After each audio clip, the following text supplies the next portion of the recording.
আজ মন খুশি মন উর্বশী মন উর্মিলা অবসাদ রঙে মন রাগিয়ে রঙিলা। মিডিয়াতে এন্টারটেইনমেন্ট ইন্ডাস্ট্রিতে বছরের পর বছর মানুষের ভালোবাসা পাওয়া এটা খুব রেয়ার একটা ব্যাপার। অনেকগুলো মানুষ একসাথে আসে, তখন ইন্ডাস্ট্রিতে কালেকটিভ আউটপুটটা অনেক ভালো হয়।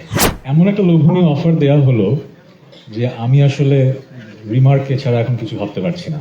ওনার তুফান যেরকম তুফান সৃষ্টি করেছে সে কারণেই উনি মেগাস্টার, রাইট? আর মৌলিক গান হিট করা কিন্তু অনেক কঠিন। আমার জন্ম হয়েছিল যেই সালে, আমাদের মেগাস্টারের জন্ম সেই একই সালে। আমাদের বয়স অনেক হয়েছে, কিন্তু বাংলাদেশ থেকে আমরা যে পরিমাণ ভালোবাসা পেয়েছি এটা আসলে কথায় প্রকাশ করা যাবে না। 1999 সালে ওনার প্রথম সিনেমাটা রিলিজ হয়, আপনারা জানেন। আমারও প্রথম ব্যান্ড ব্ল্যাকের আত্মপ্রকাশ 1999 সালে। প্রায় 2 দশকের বেশি সময় ধরে আমরা কিন্তু মানুষের ভালোবাসা পাচ্ছি।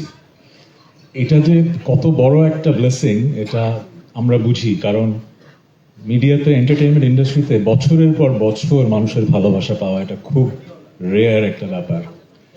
আমাদের কিন্তু দায়বদ্ধতা অনেক বেশি আমাদের এই দেশের প্রতি, মানুষের ভালোবাসা যেহেতু অনেক পেয়েছি। আমার যেটা মনে হয়েছে, একটা ফ্যামিলি যখন হয়ে যায় তখন যেটা হয়, সিনার্জি কাজ করে। আমি একটু শিক্ষকতা করেছি তো একটু শিক্ষকের মতো কথা বলছি।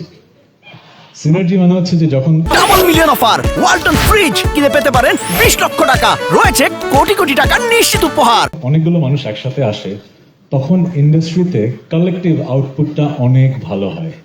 ইন্ডিভিজুয়ালি আপনি কিন্তু যতটুকু করতে পারবেন তার চেয়ে অনেক ভালো করতে পারবেন।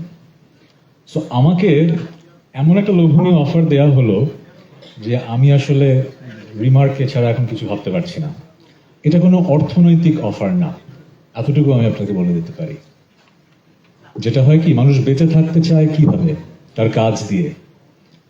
মেগাস্টার শাকিব খান আমরা মেগাস্টার বললেই কিন্তু মেগাস্টার না, ওনার তুফান যেরকম তুফান সৃষ্টি করেছে সে কারণেই উনি মেগাস্টার, রাইট? কাজ দিয়ে কিন্তু আমরা বেঁচে থাকি।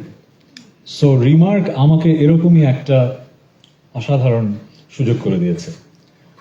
আমি গত 25 বছরে যে ভালোবাসা পেয়েছি, মূলত পেয়েছি হচ্ছে মৌলিক গান করেছি বলে, তাই তো? আর মৌলিক গান হিট করা কিন্তু অনেক কঠিন। আমরা কিন্তু রিমেক করে তাড়াতাড়ি হিট হয়ে যেতে পারি, কিন্তু মৌলিক গান হিট করার কাজটা সবচেয়ে কঠিন। এবং সেই কাজটা 25 বছর আগেও ভাগ্যক্রমে আমি পেরেছি। এবছরও তো রঙে রঙে রঙিন হবে, হয়তো এবছরের সবচেয়ে আপনাদের প্রিয় গান হয়ে গেছে। এই সুযোগটা কিন্তু পেয়েছি মানুষের ভালোবাসা পেয়েছি বলে, কিন্তু আরো ভালো কাজ করতে চাই। আপনারা যখন তুফান দেখেছেন আপনাদের মনে হয়েছে যে এটা যে কোনো ওয়ার্ল্ড স্ট্যান্ডার্ড একটা সিনেমা, মনে হয়নি? সেই জায়গায় কিন্তু একদিনে আসা হয়নি, অনেকগুলো মানুষ একসাথে কিন্তু ভিশন নিয়ে কাজ করেছে বলে হয়েছে। কিন্তু মিউজিকে আমরা সেই জায়গাটা কিন্তু যেতে পারিনি এখনো। আমি অকপটে স্বীকার করব, আমরা গ্লোবাল স্ট্যান্ডার্ডে কাজ করতে পারছি না এখনো। আমার বিশ্বাস, আমি রিমার্কের কাছ থেকে যে প্রমিস পেয়েছি, আগামী 1 বছরে you will get to see বাংলাদেশের মিউজিককে আমরা আরো অনেক উপরের উচ্চতায় নিয়ে যাব। Thank you Shakib Khan, the megastar with a vision.